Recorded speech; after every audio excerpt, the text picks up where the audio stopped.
भारत को आज़ाद हुए 75 साल हो गए। इस साल पूरा देश आज़ादी का अमृत महोत्सव मना रहा है। हम आज़ादी के 75वें साल की सालगिरह मना रहे हैं और प्रधानमंत्री मोदी जी खुद लाल किले पे खड़े होकर कहते हैं कि हमें गर्व होना चाहिए कि भारत दुनिया का सबसे बड़ा लोकतंत्र है। प्रधानमंत्री मोदी जी लाल किले पे खड़े होके ये कहते हैं कि भारत का संविधान बनाने वालों ने भारत को लोकतंत्र बनाया, हर नागरिक को लोकतांत्रिक अधिकार दिया। मैं आज प्रधानमंत्री मोदी जी को याद दिलाना चाहूंगी कि ये लोकतंत्र क्या होता है। लोकतंत्र में भारत की जनता को वोट देने का अधिकार मिला। लोकतंत्र में भारत की जनता को चुनने का अधिकार मिला कि वो किस पार्टी की सरकार, किस वादों की सरकार बनाना चाहती है। लेकिन भारतीय जनता पार्टी का लोकतंत्र में भरोसा नहीं है, या भारतीय जनता पार्टी का कह सकते हैं कि लोकतंत्र पर एक सिलेक्टिव भरोसा है।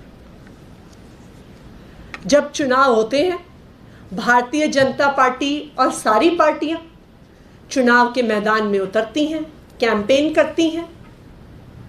जहां जहां भारतीय जनता पार्टी चुनाव जीत जाती है, वहां पर तो लोकतंत्र का फैसला, जनता का फैसला सर माथे पर जहां जहां भारतीय जनता पार्टी चुनाव हार जाती है और किसी दूसरी पार्टी की सरकार बन जाती है, फिर वहां पे लोकतंत्र नहीं चलता। फिर वहां पर भारतीय जनता पार्टी का ऑपरेशन लोटस चलता है। क्या है भारतीय जनता पार्टी का ऑपरेशन लोटस? कि जिन जिन राज्यों में अगर किसी और पार्टी की सरकार बन जाए और भारतीय जनता पार्टी की सरकार ना बने, तो साम दाम दंड भेद से उस पार्टी की सरकार को गिरा दिया जाए। फिर चाहे उसमें केंद्रीय जांच एजेंसीज को लगाना हो, चाहे सीबीआई और ईडी को लगाना हो, उनके द्वारा केस करवाने हो, चाहे दूसरी तरफ पैसे के ऑफर देने हो, बड़े बड़े पदों के ऑफर देने हो, मुख्यमंत्री के पद का ऑफर देना हो, किसी भी साम दाम दंड भेद से दूसरी किसी भी पार्टी की सरकार बन जाए, तो भारतीय जनता पार्टी ये चक्रव्यूह बनाना शुरू कर देती है कि किस तरह से ऑपरेशन लोटस करके उस सरकार को गिराया जाए। और ये ऑपरेशन लोटस शब्द हमारा नहीं है।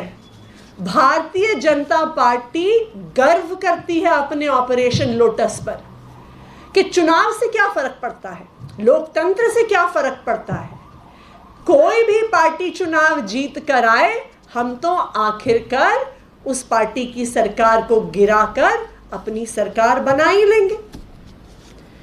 ये सिलसिला कब से शुरू हुआ? ये सिलसिला 2014 से ही भारतीय जनता पार्टी ने शुरू कर दिया। अरुणाचल प्रदेश से कांग्रेस के पेमा खांडू से शुरुआत हुई, जिन पे बड़े बड़े केस थे 2014 में ही। और जैसे ही उन्होंने भारतीय जनता पार्टी ज्वाइन की, सारे मुकदमे खत्म। 32 एमएलए को लेकर आए वो भारतीय जनता पार्टी में, और अरुणाचल प्रदेश में भारतीय जनता पार्टी की सरकार बन गई। गोवा में 2017 में भारतीय जनता पार्टी की मेजॉरिटी नहीं थी। 40 में से सिर्फ और सिर्फ 13 सीटें आई थी भारतीय जनता पार्टी की। कांग्रेस सबसे बड़ी पार्टी थी, लेकिन फिर भारतीय जनता पार्टी ने फिर से साम दाम दंड भेद से कांग्रेस के दूसरी पार्टियों के विधायकों को डरा के, धमका के, खरीद के अपनी सरकार बना ली। मणिपुर में 2017 में सिर्फ 60 में से 21 सीटें आई थी। वहां पर भी मणिपुर में ऑपरेशन लोटस किया गया और भारतीय जनता पार्टी की सरकार बन गई।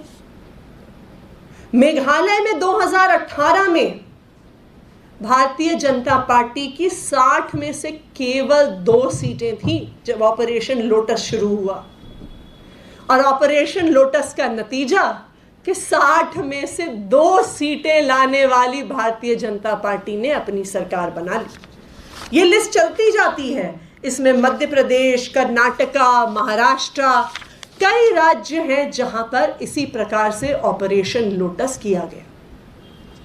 दिल्ली में भी इसी ऑपरेशन लोटस की कोशिश पिछले कुछ महीनों से चल रही है।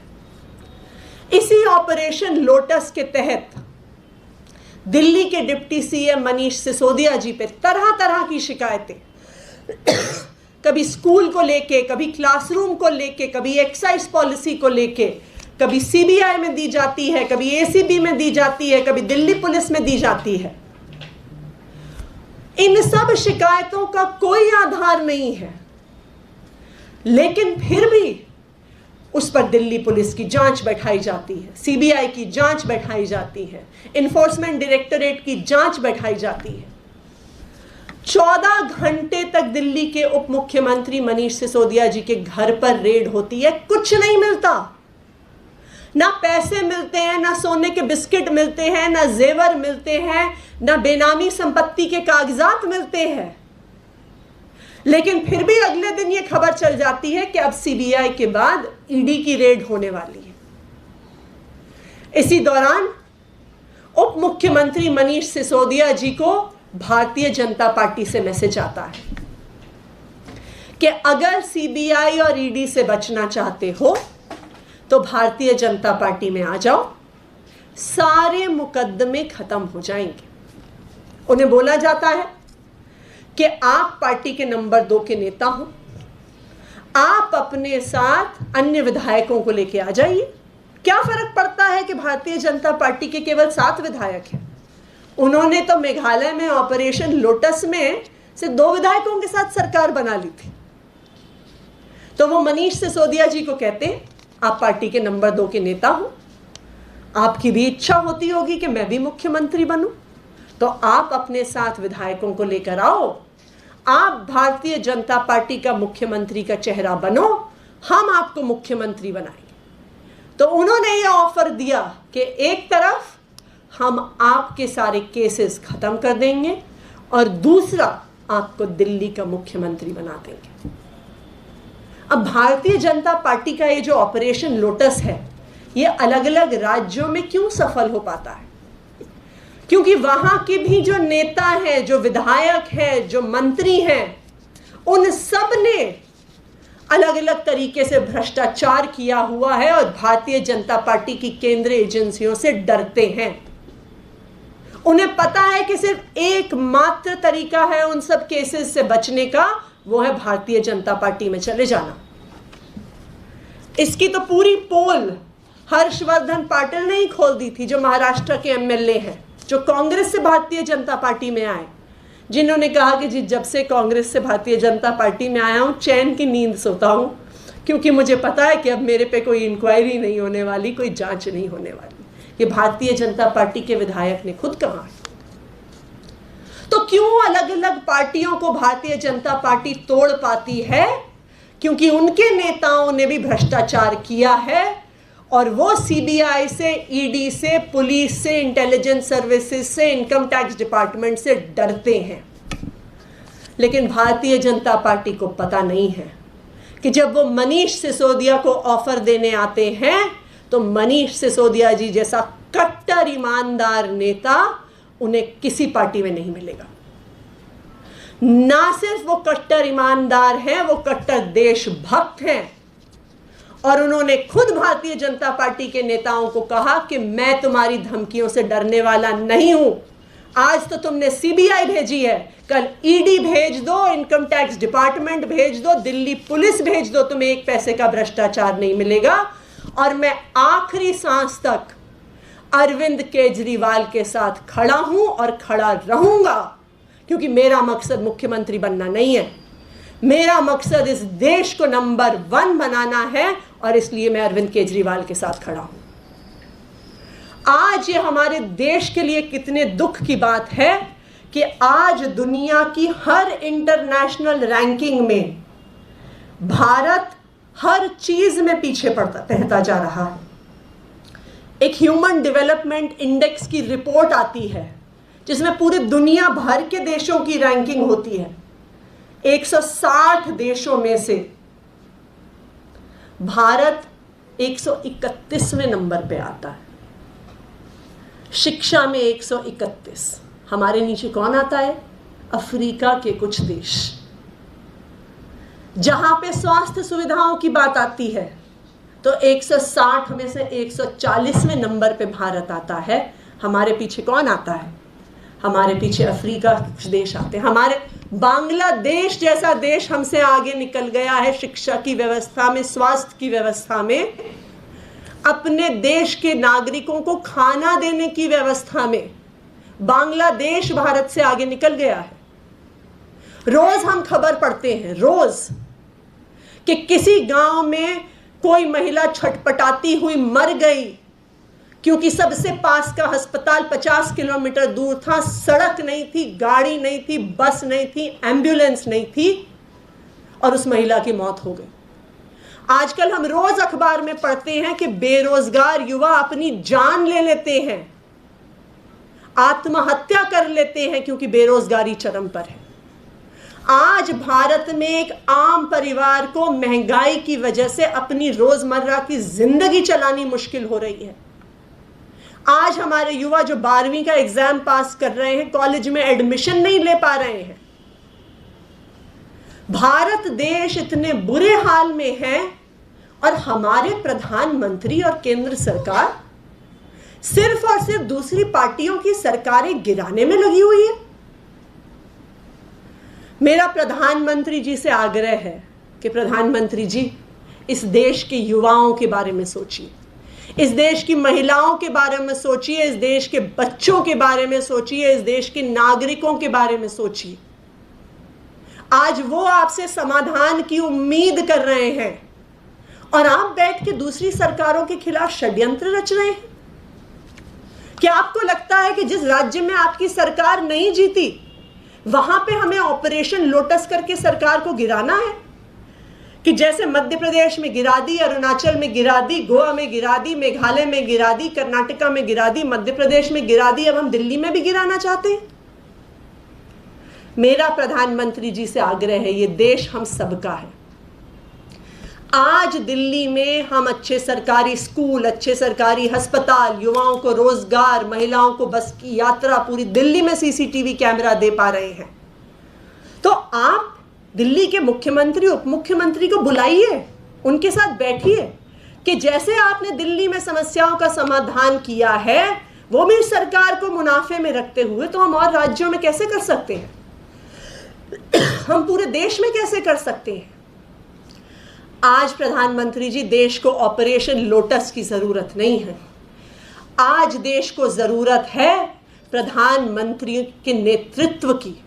आज देश को जरूरत है सारी पार्टियों को साथ काम करने की। तो आज मेरी प्रधानमंत्री जी से अपील है कि वो और पार्टियों की सरकारें गिराने के बजाय देश के विकास पे ध्यान दें, देश के लोगों पे ध्यान दें। धन्यवाद।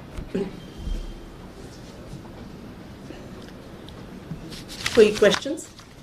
जी, बीजेपी के सुधांशु त्रिवेदी ने प्रेस कॉन्फ्रेंस किया है और डिटेल्ड नए आरोप लगाए हैं आप लोगों पे कि जो एक्साइज पॉलिसी फॉर्मुलेट की गई थी उसमें है, फिर वो रिटेलर और होलसेलर डिस्ट्रीब्यूटर सब बन गया। इस तरह के बड़े नए और बड़े आरोप लगाए गए हैं। चलिए, कम से कम भारतीय जनता पार्टी ने आज अपनी नई स्क्रिप्ट की जो शुरुआत करी है, कम से कम उन्होंने ये तो मान लिया कि जो स्क्रिप्ट 1 महीने से चला रहे थे उस स्क्रिप्ट में कोई दम नहीं था। क्योंकि पिछले 1 महीने से जो स्क्रिप्ट भारतीय जनता पार्टी के प्रवक्ताओं को मिला था उसमें 4 आंकड़े थे। एक 8,000 करोड़ का घोटाला, एक 1,100 करोड़ का घोटाला, एक 144 करोड़ का घोटाला और एक 30 करोड़ का घोटाला। ये 4 घोटाले पिछले 1 महीने से भारतीय जनता पार्टी की जो ये स्क्रिप्ट है उसमें चल रहे थे।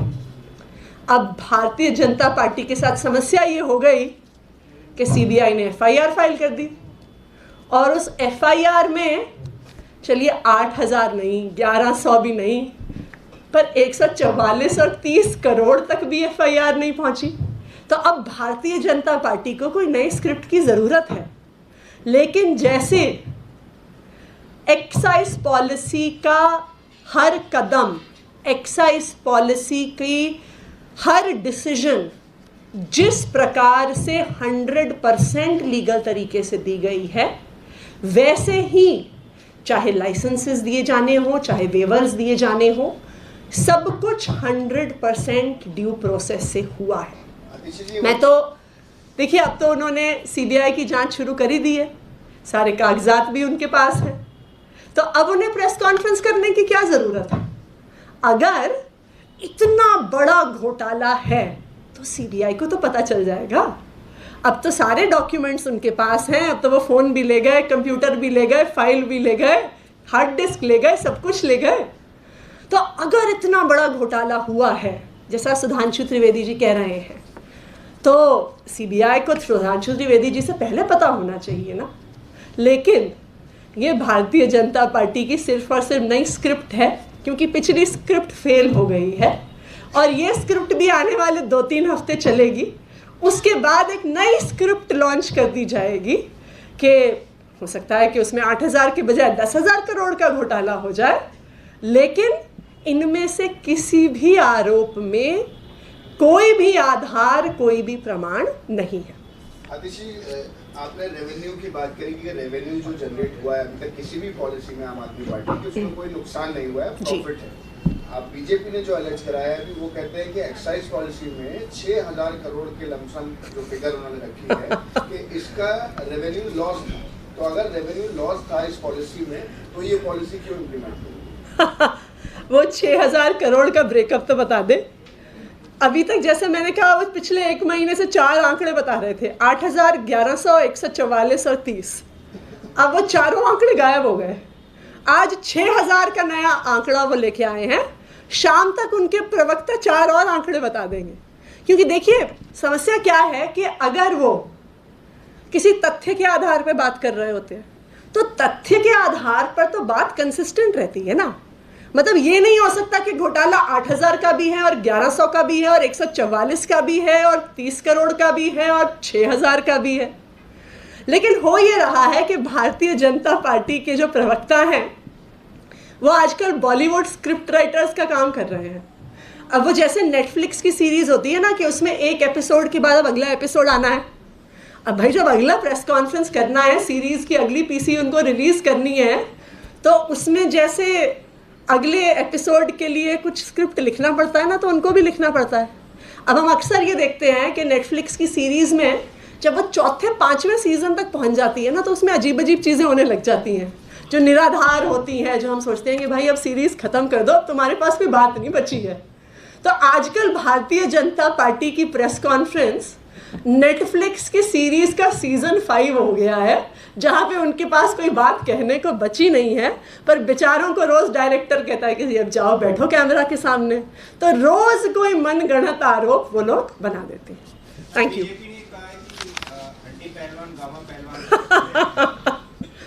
अब देखिए, मुझे बार बार उनकी स्क्रिप्ट राइटिंग एबिलिटीज़ के ऊपर मेरे से कुछ मत कहलवाइए। मैंने कह ही दिया है कि आजकल नेटफ्लिक्स का किसी सीरीज़ के सीज़न 5 पर वो पहुंच गए हैं, तो उन बेचारों को भी अपनी रोज़ की प्रेस कॉन्फ्रेंस किसी ना किसी फिक्शन से तो भरनी होती है। Thank you.